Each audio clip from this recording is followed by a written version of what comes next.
사랑하는 자녀여, 성도님들 정말 힘드시죠? 정말 지치시죠? 정말 포기하고 싶으시죠? 그런데 오늘 이 말씀을 들으셨다면 이제는 다르게 생각하실 수 있을 것입니다. 여러분의 부족함은 하나님의 풍성함을 경험할 수 있는 기회이고, 여러분의 반복되는 문제는 하나님의 변함없는 사랑을 확인할 수 있는 통로이며, 여러분의 응답되지 않은 기도는 하나님의 완벽한 계획을 기다릴 수 있는 훈련입니다. 그러니 낙심하지 마시고 포기하지 마시고 의심하지 마십시오.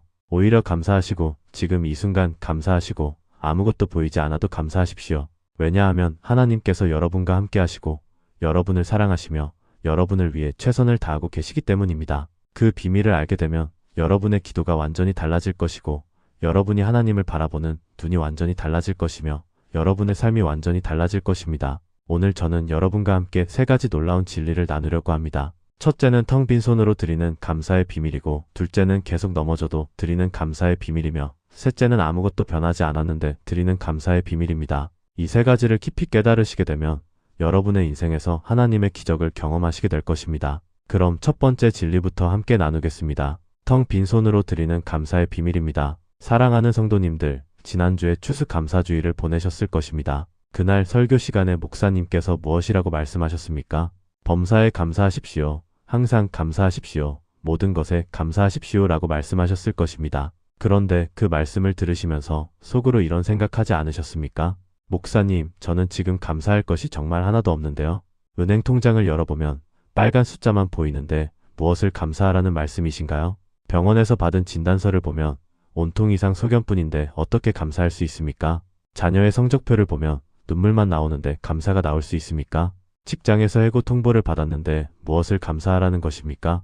감사는 여유 있는 사람들이나 할 수 있는 것 아닙니까? 하루하루 살아가는 것도 너무 힘들고 숨 쉬는 것조차 고통스러운데 어떻게 감사할 수 있습니까? 혹시 이런 생각하신 적 있으십니까? 그렇다면 정말 잘 오셨습니다. 왜냐하면 예수님께서 바로 그 상황에서 어떻게 해야 하는지를 직접 보여주셨기 때문입니다. 요한복음 6장을 함께 보시면 오병이어의 기적이 나옵니다. 그날 예수님 주변에는 5,000명이 넘는 사람들이 모여 있었고, 그들은 모두 배가 고팠으며 당장 먹을 것이 필요한 상황이었습니다. 제자들이 사방을 둘러보았지만 아무것도 없었고, 간신히 찾아낸 것이 한 어린아이가 가지고 있던 보리떡 5개와 물고기 2마리였습니다. 이것으로 5,000명을 먹인다는 것은 말도 안 되는 일이었고, 제자 안드레도 이렇게 말했습니다.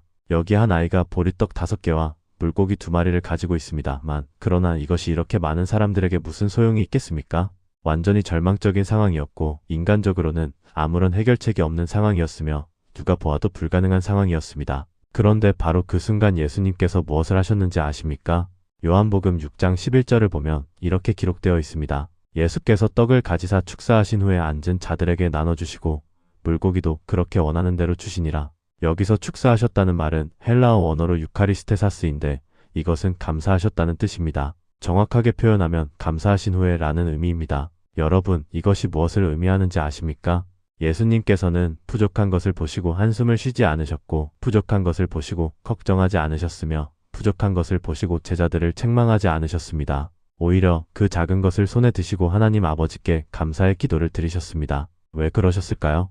여기에 우리가 꼭 알아야 할 첫 번째 비밀이 숨어 있습니다. 예수님께서는 지금 내 손에 있는 것이 얼마나 작은지를 보신 것이 아니라 하늘에 계신 하나님 아버지께서 얼마나 크신 분이신지를 보셨습니다. 예수님께서는 지금 내 앞에 있는 문제가 얼마나 큰지를 계산하신 것이 아니라 하나님의 능력이 얼마나 무한하신지를 믿으셨습니다. 예수님께서는 지금 이 상황이 얼마나 불가능한지를 생각하신 것이 아니라 하나님께서 이것을 가지고 무엇을 하실지를 기대하셨습니다. 그래서 먼저 감사하신 것입니다. 사랑하는 성도님들, 우리 삶에는 정말 부족한 것들이 너무나 많지 않습니까?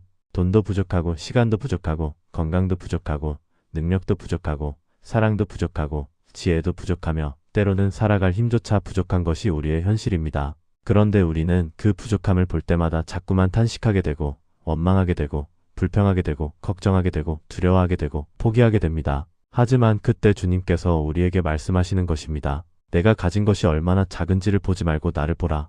내 문제가 얼마나 큰지를 재지 말고 나의 능력을 믿으라. 내 상황이 얼마나 불가능한지를 생각하지 말고 내가 무엇을 할 수 있는지를 기대하라. 그리고 먼저 감사하라는 것입니다. 왜 먼저 감사해야 합니까? 왜 아무것도 이루어지지 않았는데 감사해야 합니까? 왜 아무것도 변하지 않았는데 감사해야 합니까? 여기에 놀라운 영적 법칙이 있습니다. 감사는 하나님의 능력이 우리 삶 가운데 흘러들어올 수 있는 통로이기 때문입니다. 감사는 하나님의 기적이 시작될 수 있는 출발점이기 때문입니다. 감사는 하나님의 은혜가 나타날 수 있는 문이기 때문입니다. 만약 우리가 부족함을 보면서 불평한다면 그 문은 닫히게 되고, 만약 우리가 부족함을 보면서 원망한다면 그 통로는 막히게 되며, 만약 우리가 부족함을 보면서 포기한다면 그 출발점에서 멈추게 됩니다. 하지만 우리가 부족함 가운데서도 감사한다면 그 문이 활짝 열리게 되고, 하나님의 능력이 우리 삶 가운데 흘러들어오게 되며 하나님의 기적이 시작되게 됩니다. 실제로 예수님께서 감사하신 후에 무슨 일이 일어났습니까? 보리떡 5개와 물고기 2마리로 5,000명이 배불리 먹었고, 그것도 모자라서 12강주리가 남았습니다. 부족함이 풍성함으로 바뀌었고, 불가능이 가능으로 바뀌었으며, 절망이 희망으로 바뀌었습니다. 이것이 바로 감사의 능력입니다. 사랑하는 성도님들, 지금 여러분은 무엇이 부족하십니까? 통장에 돈이 부족하십니까? 그렇다면 그 부족함을 보지 마시고 부족함이 없으신 하나님을 바라보시면서 감사하십시오. 하나님, 지금 제 통장에는 돈이 없지만 하나님께서는 천지를 창조하신 분이시고 모든 것의 주인이시며 저에게 필요한 모든 것을 공급하실 수 있는 분이심을 믿기에 감사합니다. 몸에 건강이 부족하십니까? 그렇다면 그 부족함을 보지 마시고 부족함이 없으신 하나님을 바라보시면서 감사하십시오. 하나님, 지금 제 몸은 아프고 힘들지만 하나님께서는 나를 치료하시는 여호와 라파시며 나를 회복시키실 수 있는 분이심을 믿기에 감사합니다. 마음의 평안이 부족하십니까? 그렇다면 그 부족함을 보지 마시고 부족함이 없으신 하나님을 바라보시면서 감사하십시오. 하나님, 지금 제 마음은 불안하고 두렵지만 하나님께서는 나에게 평강을 주시는 분이시고 나를 보호하시는 분이심을 믿기에 감사합니다. 능력이 부족하십니까? 지혜가 부족하십니까? 사랑이 부족하십니까? 희망이 부족하십니까? 그 모든 부족함 가운데서 부족함이 없으신 하나님을 바라보시고 먼저 감사하십시오. 그러면 하나님께서 여러분의 보리떡 5개를 가지고 5,000명을 먹이신 것처럼 여러분의 부족함을 풍성함으로 바꿔주실 것입니다. 두 번째로 말씀드리겠습니다. 계속 넘어져도 드리는 감사의 비밀입니다. 사랑하는 성도님들, 방금 예수님께서 오병이어의 기적을 행하셨다고 말씀드렸습니다. 그런데 성경을 계속 읽다 보면 놀라운 일이 또 한 번 일어납니다. 마가복음 8장을 보면 7병이어의 기적이 나오는데 이것은 오병이어와 거의 똑같은 상황입니다. 또다시 많은 사람들이 모여 있었고 또다시 먹을 것이 떨어졌으며 또다시 제자들이 당황하고 있었습니다. 이번에 제자들이 가져온 것은 보리떡 7개와 작은 물고기 몇 마리였습니다. 여러분, 이상하지 않습니까? 제자들은 얼마 전에 오병이어의 기적을 직접 목격했고 보리떡 5개로 5,000명이 먹는 것을 직접 경험했으며 하나님의 능력이 얼마나 놀라운지를 직접 체험했습니다. 그런데 또 똑같은 상황이 발생하자 또 똑같이 당황하고 있고 또 똑같이 어떻게 해야 할지 몰라 하고 있으며 또 똑같이 걱정하고 있는 것입니다. 이것이 말이 됩니까? 한번 경험했으면 이제는 믿어야 하는 것 아닙니까? 한번 체험했으면 이제는 확신해야 하는 것 아닙니까? 그런데 제자들은 또 같은 실수를 반복하고 있습니다. 여러분, 솔직히 이것이 바로 우리의 모습 아닙니까? 우리도 제자들과 똑같습니다. 지난달에도 하나님께서 우리를 도와주셨는데 이번 달 월급이 부족하면 또 걱정됩니다. 작년에도 하나님께서 우리 문제를 해결해 주셨는데 올해 또 같은 문제가 생기면 또 불안합니다. 어제도 하나님께서 우리와 함께 하셨는데 오늘 새로운 어려움이 오면 또 두렵습니다. 왜 이럴까요? 왜 우리는 계속해서 같은 걱정을 반복할까요? 왜 우리는 계속해서 같은 불안에 빠질까요? 왜 우리는 계속해서 같은 두려움을 느낄까요? 그런데 예수님은 제자들과 완전히 달랐습니다. 마가복음 8장 6절을 보면 이렇게 기록되어 있습니다. 예수께서 무리를 명하여 땅에 앉게 하시고 떡 7개를 가지사 축사하시고 떼어 제자들에게 주어 나눠주게 하시니라. 또 축사하셨습니다. 또 감사하셨습니다. 지난번에도 감사하셨는데 이번에도 또 감사하셨습니다. 똑같은 상황인데 똑같이 감사하셨습니다. 왜 그러셨을까요? 여기에 우리가 꼭 알아야 할 두 번째 비밀이 숨어 있습니다. 하나님의 은혜는 한 번으로 끝나는 것이 아니라 계속해서 흘러나오는 것이기 때문입니다. 하나님의 능력은 한 번만 나타나는 것이 아니라 매번 새롭게 나타나는 것이기 때문입니다. 하나님의 사랑은 한 번만 주어지는 것이 아니라 끊임없이 부어지는 것이기 때문입니다. 사랑하는 성도님들, 혹시 이런 생각해 보신 적 있으십니까? 하나님, 제가 작년에도 이 문제로 기도드렸는데 또 올해도 똑같은 기도를 드려야 합니까? 하나님, 제가 지난달에도 이 일로 울었는데 또 이번 달에도 똑같이 울어야 합니까? 하나님, 제가 어제도 이것 때문에 힘들어했는데 또 오늘도 똑같이 힘들어해야 합니까? 혹시 하나님께서 이렇게 생각하고 계시는 건 아닐까요? 아, 저 사람 또 왔네. 또 똑같은 얘기하러 왔네. 정말 답답하네. 언제까지 저럴까? 이제 그만 좀 변했으면 좋겠는데. 그래서 하나님 앞에 나가기가 창피하고 하나님께 기도하기가 부끄러우며 하나님을 바라보기가 송구스러운 것입니다. 그런데 말입니다. 여기에 놀라운 반전이 있습니다. 하나님께서는 전혀 그렇게 생각하지 않으십니다. 오히려 정반대로 생각하십니다. 어떻게 그것을 알 수 있을까요? 한 가지 예를 들어드리겠습니다. 어머니가 매일 아침 자녀를 학교에 보내면서 무슨 말을 합니까? 얘야, 길 조심해서 다녀오너라. 얘야, 밥 꼭 챙겨 먹어야 한다. 얘야, 선생님 말씀 잘 들어야 한다. 얘야, 친구들과 사이좋게 지내야 한다. 매일매일 똑같은 말을 수십 번 수백 번 반복합니다. 그런데 어머니가 이것을 지겨워합니까? 어머니가 이것을 귀찮아합니까? 어머니가 이것을 부담스러워합니까? 절대 그렇지 않습니다. 왜냐하면 사랑하기 때문입니다. 자녀를 너무나 사랑하기 때문에 100번이고 1000번이고 10,000번이고 똑같은 말을 반복하는 것입니다. 그러면 그 어머니가 하나님 앞에 무릎 꿇고 기도할 때는 어떻습니까? 하나님, 우리 아이 문제로 또 나왔습니다. 하나님, 우리 남편 일로 또 기도합니다. 하나님, 우리 집 경제 문제로 또 엎드립니다. 하나님, 우리 건강 문제로 또 울부짖습니다. 똑같은 기도를 수십 번 수백 번 반복합니다. 이것이 창피한 일입니까? 이것이 부끄러운 일입니까? 이것이 송구스러운 일입니까? 절대 그렇지 않습니다. 오히려 이것은 하나님을 향한 깊은 신뢰의 표현이고 하나님을 향한 변함없는 사랑의 고백이며 하나님을 향한 흔들리지 않는 믿음의 증거입니다. 생각해 보십시오. 하나님을 믿지 않는다면 하나님께 기도하지 않을 것이고, 만약 하나님을 사랑하지 않는다면 하나님께 나아가지 않을 것이며, 만약 하나님을 의지하지 않는다면 하나님께 매달리지 않을 것입니다. 그런데 계속해서 하나님께 나아간다는 것은 하나님을 믿는다는 증거이고, 계속해서 하나님께 기도한다는 것은 하나님을 사랑한다는 고백이며, 계속해서 하나님께 매달린다는 것은 하나님을 의지한다는 표현입니다. 그래서 하나님께서는 여러분이 똑같은 기도를 가지고 나올 때 지겨워하지 않으시고 오히려 기뻐하십니다. 왜냐하면 여러분이 하나님을 신뢰한다는 증거이기 때문이고, 여러분이 하나님을 사랑한다는 고백이기 때문이며, 여러분이 하나님을 의지한다는 표현이기 때문입니다. 사랑하는 성도님들, 그렇다면 예수님께서 질병이었대 또 감사하신 이유가 무엇입니까? 하나님 아버지를 끝까지 신뢰하셨기 때문입니다. 하나님 아버지께서 지난번에도 기적을 행하셨으니 이번에도 동일하게 기적을 행하실 것을 확신하셨기 때문입니다. 하나님 아버지의 사랑이 변하지 않는다는 것을 믿으셨기 때문입니다. 그래서 또 감사하신 것입니다. 그리고 그 결과는 어떻게 되었습니까? 보리떡 7개와 작은 물고기 몇 마리로 4,000명이 배불리 먹었고 7광주리가 남았습니다. 지난번과 똑같은 은혜였고 지난번과 똑같은 기적이었으며 지난번과 똑같은 능력이었습니다. 아니, 어쩌면 더 컸을 수도 있습니다. 왜냐하면 믿음이 더 깊어졌고 신뢰가 더 굳어졌으며 확신이 더 강해졌기 때문입니다. 사랑하는 성도님들, 지금 여러분은 어떤 문제로 반복해서 기도하고 계십니까? 경제 문제로 몇 년째 기도하고 계십니까? 건강 문제로 몇 년째 울고 계십니까? 가정 문제로 몇 년째 힘들어하고 계십니까? 자녀 문제로 몇 년째 애타고 계십니까? 직장 문제로 몇 년째 불안해하고 계십니까?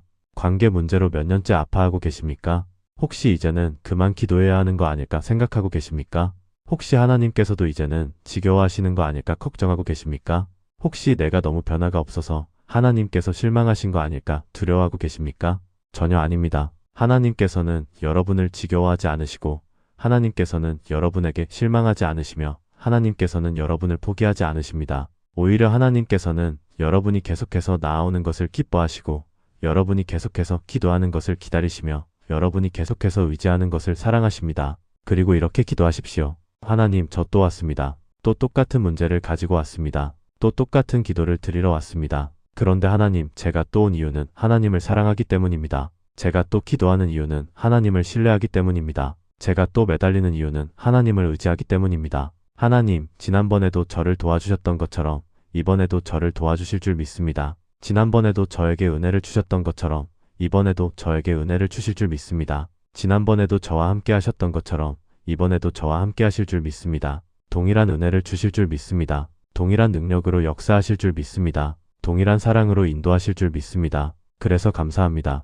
똑같은 문제지만 감사합니다. 똑같은 상황이지만 감사합니다. 똑같은 어려움이지만 감사합니다. 지난번처럼 응답하실 것입니다. 아니, 지난번보다 더 크게 응답하실 것입니다. 왜냐하면 여러분의 믿음이 더 자랐고 여러분의 사랑이 더 깊어졌으며 여러분의 신뢰가 더 굳어졌기 때문입니다. 세 번째로 말씀드리겠습니다. 아무것도 변하지 않았는데 드리는 감사의 비밀입니다. 사랑하는 성도님들, 지금까지 두 가지 감사의 비밀을 배웠습니다. 첫째는 텅 빈 손으로 드리는 감사였고, 둘째는 계속 넘어져도 드리는 감사였습니다. 그런데 이제 세 번째가 가장 어려운 감사입니다. 왜냐하면 아무것도 보이지 않는데 감사해야 하고, 아무것도 이루어지지 않았는데 감사해야 하며, 아무런 변화가 없는데 감사해야 하기 때문입니다. 솔직히 이게 가능합니까?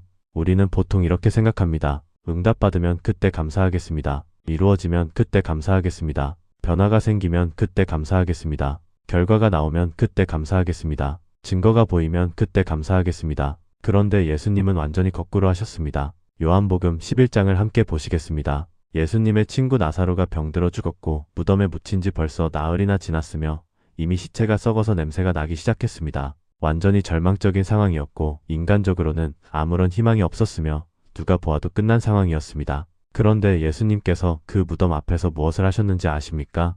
요한복음 11장 41절부터 42절을 함께 보시겠습니다. 돌을 옮겨놓으니 예수께서 눈을 들어 우러러 보시며 이르시되 아버지여 내 말을 들으신 것을 감사하나이다. 항상 내 말을 들으시는 줄을 내가 알았나이다. 그러나 이 말씀하옵는 것은 둘러선 무리를 위함이니 곧 아버지께서 나를 보내신 것을 그들로 믿게 하려 함이니이다. 감사하나이다. 무슨 뜻입니까? 내가 지금 이 순간 감사합니다. 라는 뜻입니다. 언제 감사하셨습니까? 나사로가 살아난 후에 감사하셨습니까?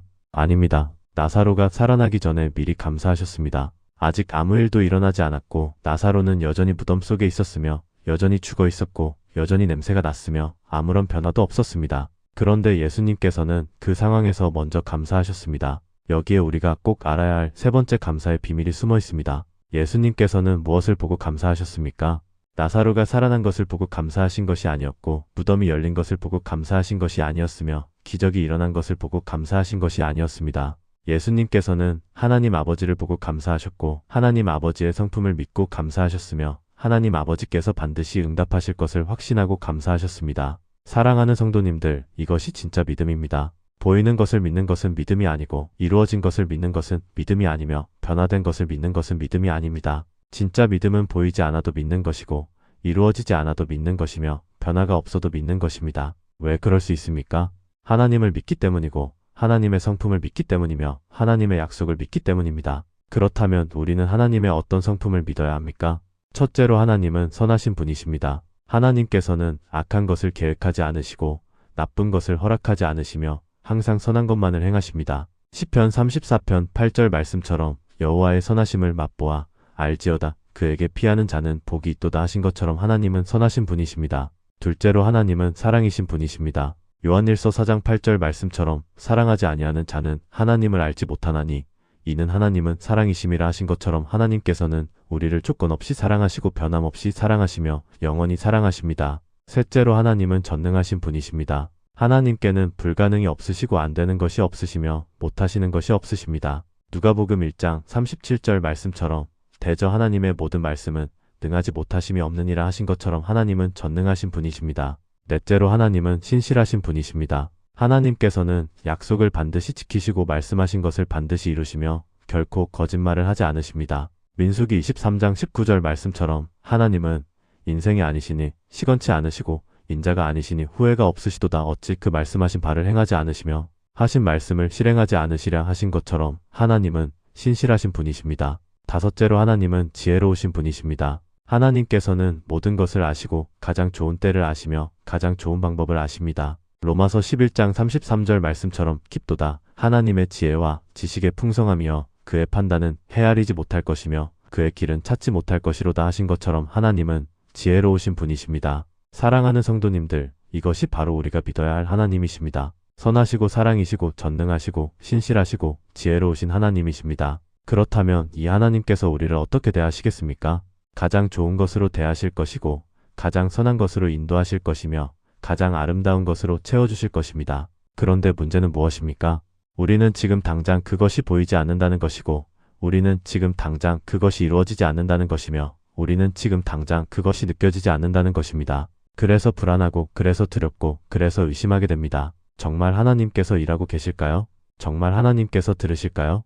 정말 하나님께서 응답하실까요? 사랑하는 성도님들, 여기서 우리가 꼭 알아야 할 진리가 있습니다. 하나님께서 일하지 않으시는 것이 아니라 우리가 보지 못하는 것뿐이고 하나님께서 듣지 않으시는 것이 아니라 우리가 깨닫지 못하는 것뿐이며 하나님께서 응답하지 않으시는 것이 아니라 우리가 알아차리지 못하는 것뿐입니다. 욥기를 한번 보십시오.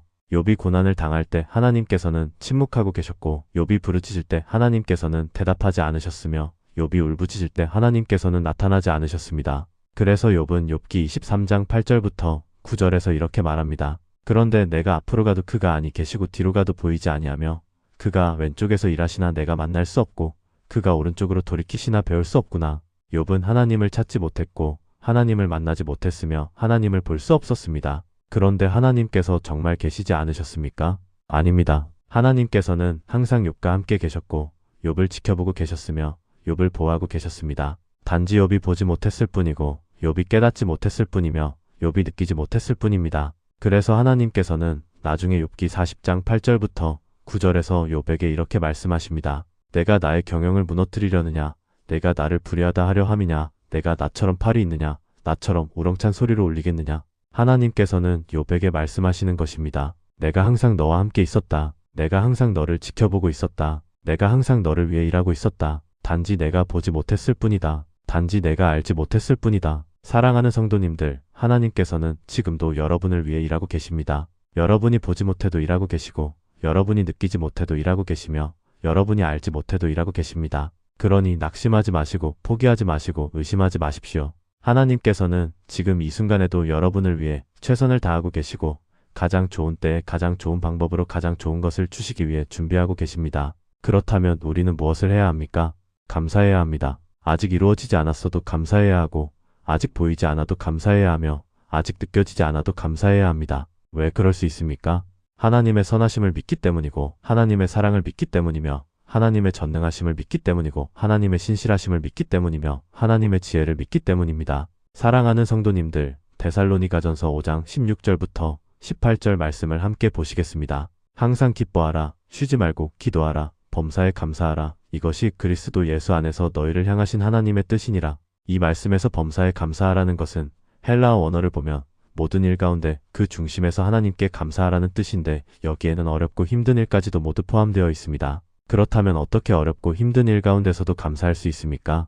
하나님의 성품을 믿고 감사하는 것입니다. 하나님께서 나를 선하심으로 인도하신다는 것을 믿고 감사하고 하나님께서 나를 아름답게 인도하신다는 것을 믿고 감사하며 하나님께서 나를 위해 최선을 다하신다는 것을 믿고 감사하는 것입니다. 그리고 그 최선의 결과가 바로 지금 이 순간이라는 것을 믿고 감사하는 것입니다. 목사님, 지금이 최선의 결과라고요? 지금 이 고통이 최선의 결과라고요? 지금 이 어려움이 최선의 결과라고요? 지금 이 절망이 최선의 결과라고요? 말이 안 되는 것 아닙니까?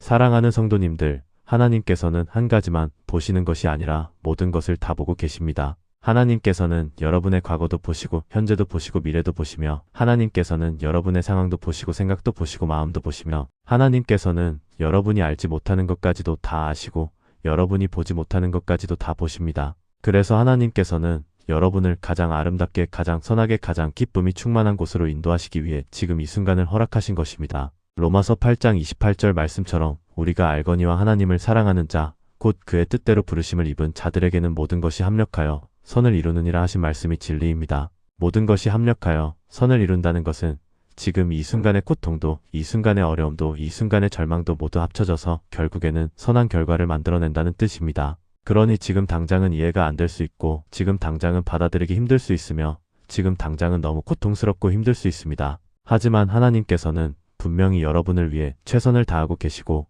그 최선의 결과를 만들어가고 계십니다. 그러니 기도 제목이 아직 응답되지 않았다고 해서 낙심하지 마시고 하나님 앞에 나아가서 하나님의 성품을 믿으며 감사하시기 바랍니다. 이렇게 기도하십시오. 하나님, 지금 제 눈에는 아무것도 보이지 않습니다. 지금 제 손에는 아무것도 잡히지 않습니다. 지금 제 마음에는 아무런 평안도 없습니다. 하지만 하나님, 당신은 선하신 분이심을 믿습니다. 당신은 사랑이신 분이심을 믿습니다. 당신은 전능하신 분이심을 믿습니다. 당신은 신실하신 분이심을 믿습니다. 당신은 지혜로우신 분이심을 믿습니다. 그래서 당신께서 지금 이 순간에도 저를 위해 가장 좋은 것을 준비하고 계심을 믿습니다. 당신께서 저를 위해 최선을 다하고 계심을 믿습니다. 당신께서 가장 완벽한 때에 가장 완벽한 방법으로 가장 완벽한 응답을 주실 것을 믿습니다. 그래서 감사합니다. 아직 아무것도 이루어지지 않았지만 감사합니다. 아직 아무것도 보이지 않지만 감사합니다. 아직 아무것도 느껴지지 않지만 감사합니다. 왜냐하면 하나님께서 반드시 응답하실 것을 믿기 때문입니다.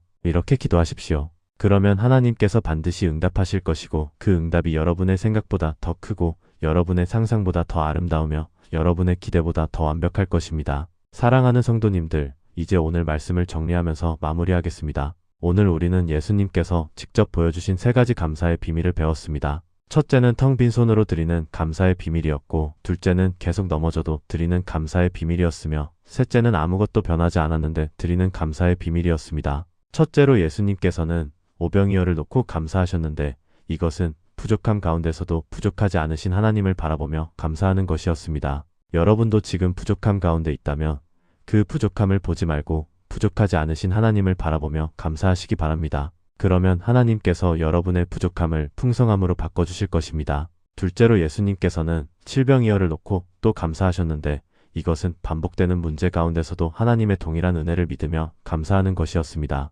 여러분도 지금 똑같은 문제로 반복해서 기도하고 있다면 창피해하지 말고 당당하게 하나님 앞에 나아가시기 바랍니다. 하나님께서는 여러분을 지겨워하지 않으시고 오히려 여러분이 하나님을 사랑하고 신뢰한다는 증거로 받으십니다. 셋째로 예수님께서는 나사로의 무덤 앞에서 미리 감사하셨는데 이것은 아무것도 이루어지지 않았어도 하나님의 성품을 믿고 감사하는 것이었습니다. 여러분도 지금 기도 제목이 응답되지 않은 것처럼 보인다면 하나님의 선하심과 사랑과 전능하심과 신실하심과 지혜를 믿으며 감사하시기 바랍니다. 하나님께서는 지금 이 순간에도 여러분을 위해 최선을 다하고 계시고 가장 완벽한 응답을 준비하고 계십니다. 마지막으로 함께 기도하겠습니다. 사랑하는 하나님 아버지, 오늘 이 말씀을 듣는 모든 성도님들에게 큰 은혜를 베풀어 주시옵소서. 부족함 가운데 있는 성도님들에게는 하나님의 부족하지 않으심을 깨닫게 하시고 반복되는 문제로 지쳐있는 성도님들에게는 하나님의 변함없는 사랑을 확신하게 하시며 기도 응답이 없는 것처럼 느끼는 성도님들에게는 하나님의 완벽한 계획을 신뢰하게 하여 주시옵소서. 하나님, 오늘 이 말씀을 들은 모든 분들의 마음에 감사가 넘쳐나게 하시고 그 감사를 통해 하나님의 놀라운 기적과 은혜를 경험하게 하여 주시옵소서. 하나님, 지금 이 순간에도 너무나 힘들고 어려워서 포기하고 싶어하는 분들이 계시다면 그분들에게 새로운 힘과 용기를 주시고 하나님께서 함께 하신다는 확신을 주시며 반드시 좋은 날이 올 것이라는 소망을 주시옵소서. 하나님, 모든 성도님들이 어떤 상황 가운데서도 하나님을 신뢰하며 감사하는 삶을 살 수 있도록 성령으로 충만하게 채워주시고 하나님의 사랑 안에서 날마다 기쁨과 평안을 누리며 살아갈 수 있도록 인도하여 주시옵소서. 이 모든 말씀 감사하며 예수님의 이름으로 기도드립니다. 아멘. 사랑하는 성도님들, 영상을 끝까지 시청해 주셔서 정말 감사합니다. 오늘 이 말씀이 여러분의 삶에 큰 위로가 되고 큰 힘이 되고 큰 소망이 되기를 진심으로 기도합니다. 혹시 이 말씀이 은혜가 되셨다면 좋아요 버튼을 눌러주시고 구독도 부탁드립니다. 그리고 댓글로 여러분의 감사 제목을 나눠주시면 함께 기도하겠습니다. 여러분이 지금 어떤 부족함을 경험하고 계신지, 어떤 문제로 반복해서 기도하고 계신지, 어떤 기도 제목이 아직 응답되지 않았는지 나눠주시면 함께 하나님께 감사하며 기도하겠습니다. 하나님의 은혜가 여러분과 함께 하시기를 축복하며 여러분의 가정에 하나님의 평안이 충만하시기를 기도합니다. 다음번에 더 좋은 말씀으로 찾아뵙겠습니다. 감사합니다.